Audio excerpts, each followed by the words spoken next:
Hello Libra, welcome to the Plaid Sheep Oracle.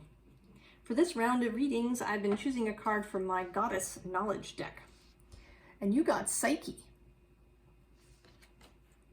Now she was actually a mortal woman who was married to Eros, and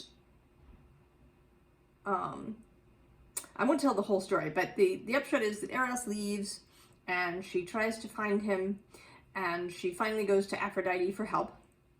And Aphrodite sends her on gives her four tasks, the last of which is to go down to Hades and retrieve this sort of box of beauty from Persephone and bring it back. So this trip is like a growth process for Psyche. I mean, she gets a bunch of help along the way, but the story has a happy ending because she is reunited with Eros and she becomes a goddess. So as the card says, through the process of meeting the challenges of her tasks and integrating her experiences, Psyche grows from an innocent young girl into a mature goddess. Psyche is a rich reminder of our imperative to grow. She reminds us that the process of life takes us into dark places as well as light, just as the butterfly emerges from the dark chrysalis into the light. So I think that you are being asked, Libra, to really step into a spiritual and emotional maturity. I mean, maybe to really see yourself that way. I was actually sort of reflecting on that because I went to visit some older relatives of mine. And it's always, right, it's kind of an automatic thing, right, that I feel very much, or often feel very much like a child when I'm in that situation, right? It's like the original dynamic we had never changes. And it's kind of a, I have to consciously not give in to that kind of automatic pattern that I have, right? It's a conscious, mindful awareness. So we start here with empowerment. The frequency of empowerment supports our ability to show up fully and completely, uniting us with others in the deep trust that we are all connected through the same source. So knowing that you are both a physical human being and source here on earth, right? That you have access to both of these aspects of yourself. And that this is empowering.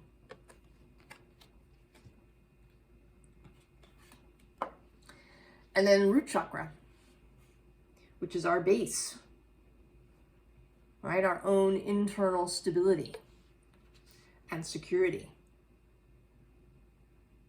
Both, right, in the body, right, to feel safe and secure inside our own bodies, as well as in the world with our resources.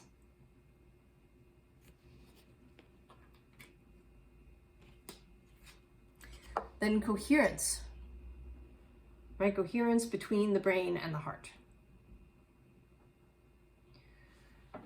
So that we can be decisive, we can be responsive rather than reactive. We can, move forward and have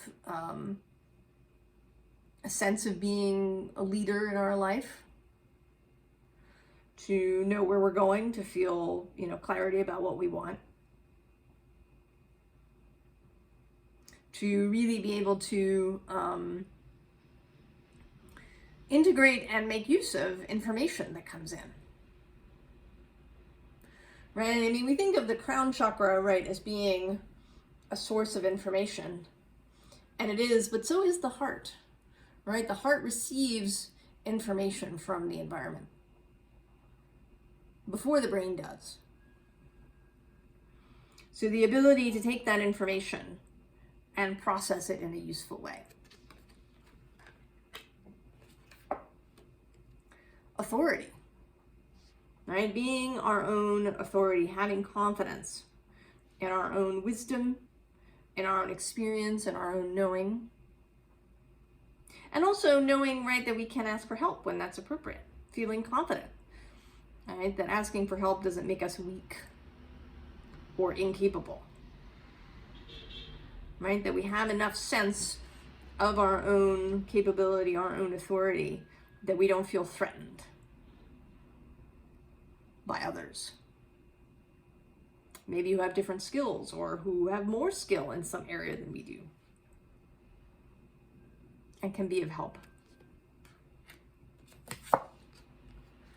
And then belief, right? Faith in our own capability and in our connection to Source and all that that can provide.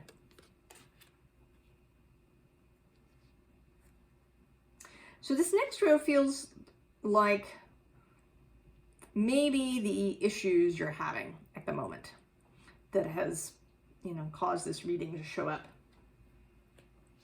So we have the Hanged Man in the underlying, and then below that is the Four of Air.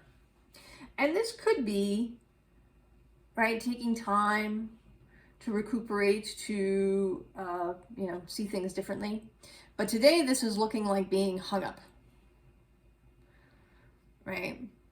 That he's hung up there and he's kind of trying to get himself loose, but maybe he's having, some internal mental confusion, a sense of not knowing where he's going, right? She looks a little bit frustrated or confused or a little lost.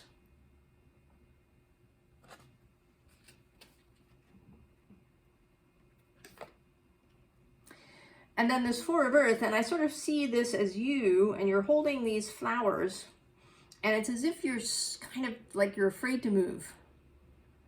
You've kind of gotten into this position, and maybe there's things about this that feel secure and safe, but it's got you a little bit paralyzed and unable to move because you're afraid, perhaps, of what might happen if you make a move, that you'll drop, right? You'll drop these flowers.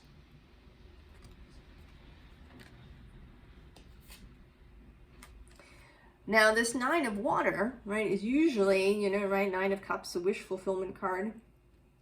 But I think that in this case, she doesn't, right, she sees the diamond, she longs for it, but she doesn't actually think she can have it, right? This diamond is not, she doesn't realize that it's like in the room with her, right? For her, these riches, whatever they may be, whatever your personal diamond is, your personal desire, maybe you're having trouble believing that you can have it,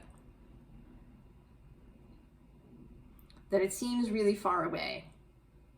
And we have in our culture a kind of glamorization of that longing, right? Unrequited love, and right, how many stories are, about perhaps not getting what we want or longing for things, right? There's a real emotional hook there. And so there may even be part of you that sort of, right, feels this is kind of a romantic situation.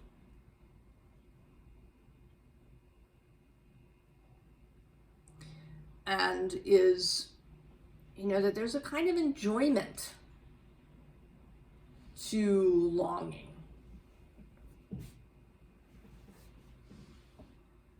Right? That kind of, like the starving artist idea, right? That there's a romance to poverty of various sorts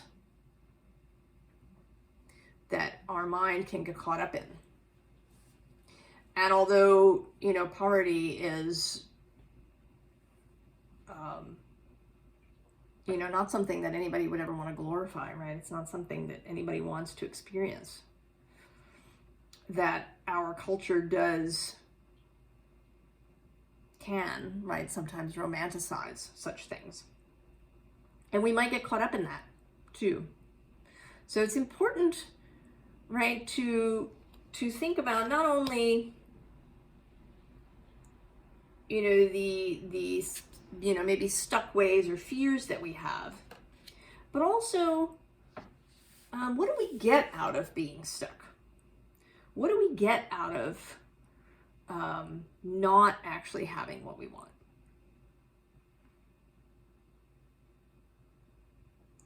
You know, how do we maybe keep ourselves stuck because we have beliefs around that? And then, right, this Three of Air, this always sort of feels like someone with some abandonment issues, right? She's not seeing, right, that there's this little bird here trying to say something. She's just turned away from it all. She feels lost and perhaps she feels unlovable. So all of those feelings that we may harbor because of what happened to us in our childhood. Feelings of abandonment, feelings of being alone in the world. Feelings of loss and grief that can take over our minds. And then, you know, the Sun, right, is normally a really happy card, right, of clarity. But this is not a very exuberant Sun. And today she looks sort of especially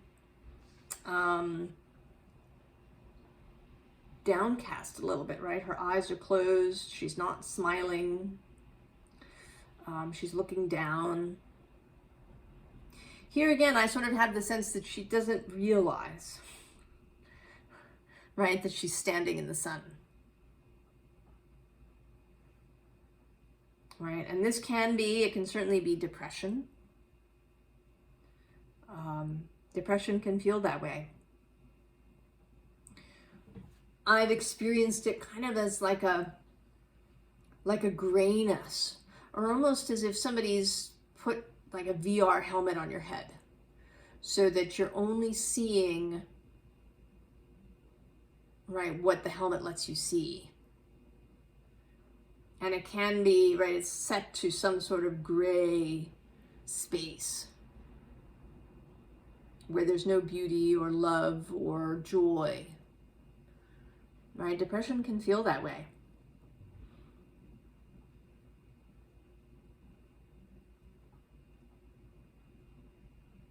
And maybe you've been feeling some of that. You know, maybe not all of these are each of you, right? Maybe you only have one. But they're all possibilities for why we might feel disempowered.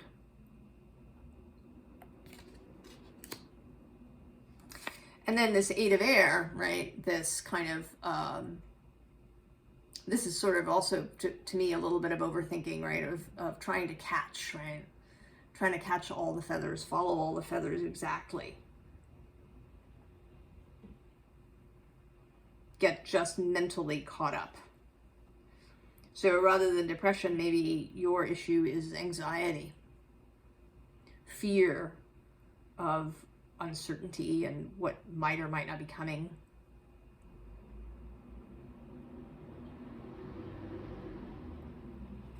Overthinking.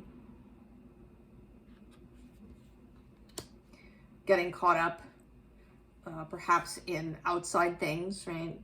Social media and news and the endless bombardment of information that can really sort of get us into our heads. And we kind of begin here with a little bit of advice. This emotional flow. So Libra, I mean, people would think of you, right? You're the sign of relationships, as being someone familiar with emotions. But I think that as an air sign, you can sometimes, right, get into your head about them. Right? Sort of thinking about emotions rather than feeling them, perhaps.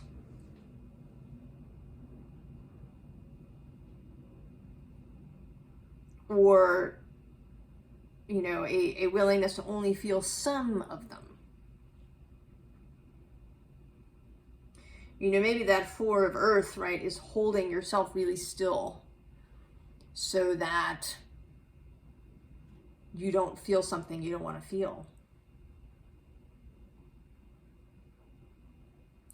And this Five of Emotions is really, right, it's about letting those frozen emotions thaw and begin to flow. Right? She's got the moon here, kind of clasped to her chest.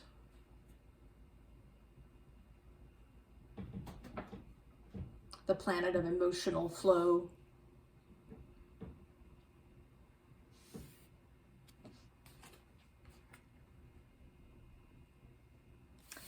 And so here, right, there's this kind of, put up all three of these cards at once. So there's this Ace of Air, this Justice card in the middle, and then this Ace of Pentacles. And I feel like this is wanting, right, to join these two things together. To kind of open your mind. I mean, Justice, this is your card, Libra. Right? Not only that you are balanced, but that you have the ability to integrate, right? To harmonize. And what's wanted here kind of is a harmonizing between air and earth. So not being too stuck up in your head, and also not being too, perhaps, stuck in the mundane daily things. But to combine these two, right? To add air into the earth, right? To break apart, right? One of the reasons that people like earthworms is because they dig tunnels and they aerate the earth, right? Creates flow and space. And then earth to provide grounding for all of this air. And I sort of, right, it makes me think of Venus, you know, she's your dispositor at home in Libra, but also at home in Taurus. And Taurus and Libra are what's called quincunx on the zodiacal chart. So they're not exactly opposite, they're one off from opposite. So they're often thought of as not compatible, or as, you know, having difficulty seeing each other. But I think that that is, right, that's a source of great strength and opportunity. That, you know, and that Venus provides a link. That her harmony, her love of beauty can provide a link between earth and air for you. A way to get out of your head and into your body. If you're all up here, if you're having either anxiety or depression, that can be, right, all hung up in the head. I think it's Parker Palmer who talks about his experience with deep depression, and how a friend of his would come to his house and they wouldn't really talk. He wouldn't sort of require Parker to talk. He would rub Parker's feet, massage his feet. right? And I thought, how beautiful, right? And how intuitive, right? That root, that stability, that feeling, right? If you're feeling unmoored in some way, to find a way to, right, to come back into the body. And if you don't happen to have someone who can provide that for you, you may be able to do it for yourself, right? To go and stand on the bare earth, to dig your toes into it as much as you can.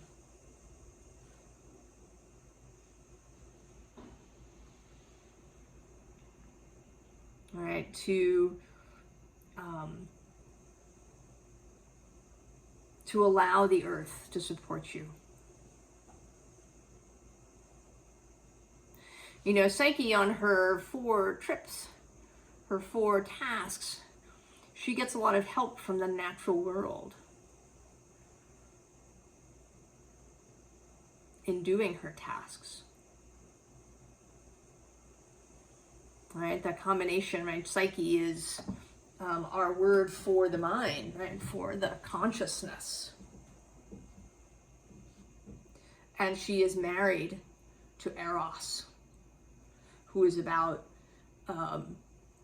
sensuality and sexuality, but, you know, in a broader way, right? It's everything that is, right, juicy and feeling and sensual.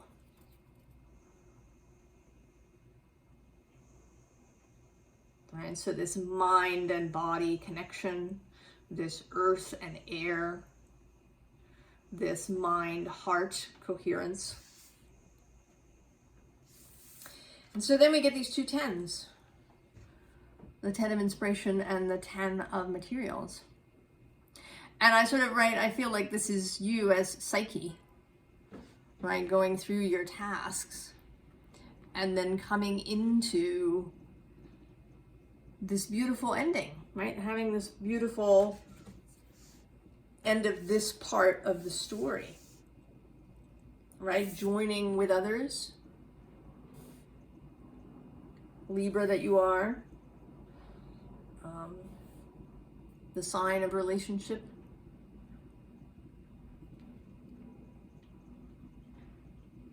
Finding coherence, not, you know, just within your own self, but with others. If you've ever been, all right, say to a yoga class where they om at the beginning and at the end. In the beginning, right, it's usually a little off key. But after the class is over, the om is in harmony because everybody's come into coherence. And that can happen in all sorts of, right, at musical events and performances, at family events, right, where people join together in common purpose.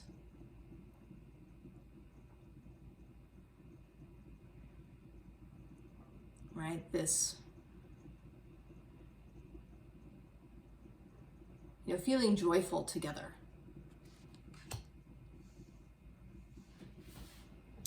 So,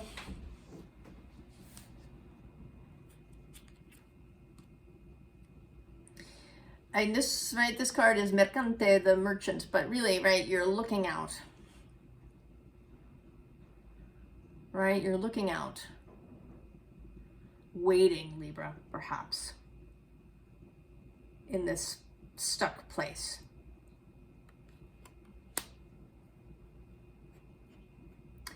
And, you know, what it is, right, that you want,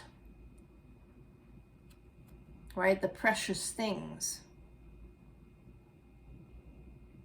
that you're hoping for, that you're desiring. You know, we are here to experience these things. You know, not necessarily, right, to have, you know, 3 mansions and a yacht, but to experience the physical world. Right? To have beauty around us. To have beautiful things. to enjoy the physical world.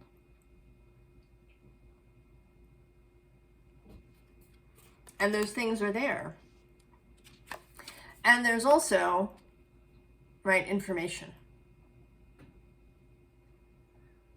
that is available, right? There are messages incoming all the time.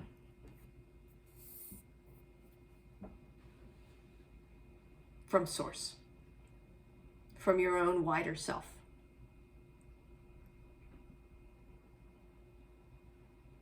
There is information for you if you're open to really hearing it.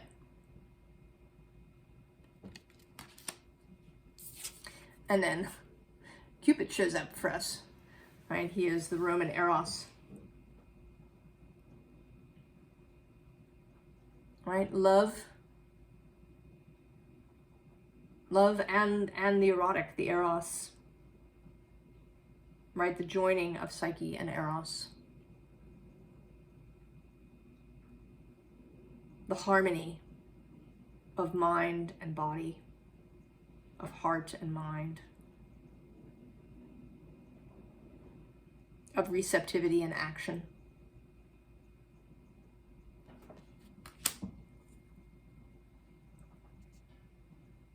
So on the advice front,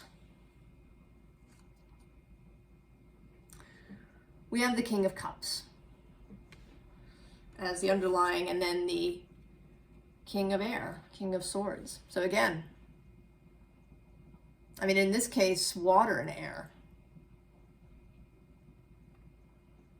right? Both emotional and mental maturity.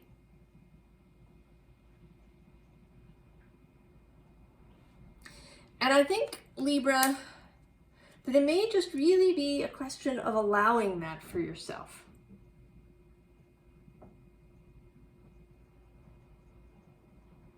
Of deciding, kind of, that you're there. Of choosing to be there. Choosing to believe that you have what it takes, that you are emotionally and mentally mature, that it is possible for this coherence to occur regularly, that you can live in coherence,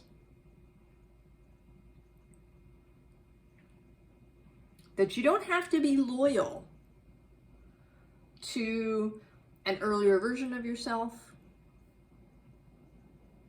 or to the way people expect you to be. That you can choose, just decide to be better, to feel better. Decide to really accept that you've had all this life and experience and learning and maturing. You do not need some outside authority to tell you that, right, you have arrived. You can do that for yourself. And then the other bit of advice is one, right, this Page of Cups, which is about wonder. Right, he's got this fish coming out of the cup, and he's not going to try and analyze how this is possible. Right, he is just going to be filled with wonder about it. He's going to accept the wonder and the magic of it and think, well, what other fabulous thing can happen next?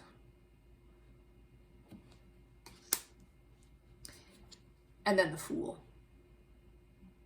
I mean, this is, to me, Aries energy. Right across the way from you. You can call on it anytime you need it. Right? Aries will be happy to share that energy of newness and movement forward, just, right, with faith. Right? The Fool has faith, belief that he's on a grand adventure. and that it's going to be fun.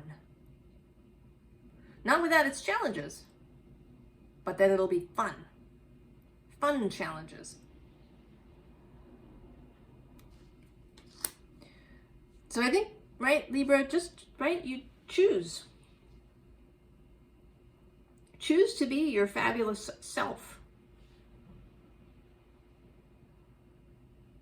Choose to accept that you have changed, that a transformation has taken place, that evolution has taken place,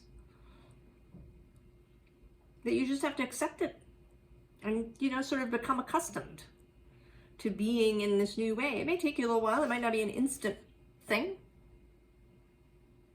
Getting used to this new way of moving through the world. But I think you're ready, Libra. Maybe you just needed a little bit of encouragement. Encouragement to be your own authority. To believe in yourself and in your own evolution. I wish you all the very best, Libra. And I'll see you next time. So long.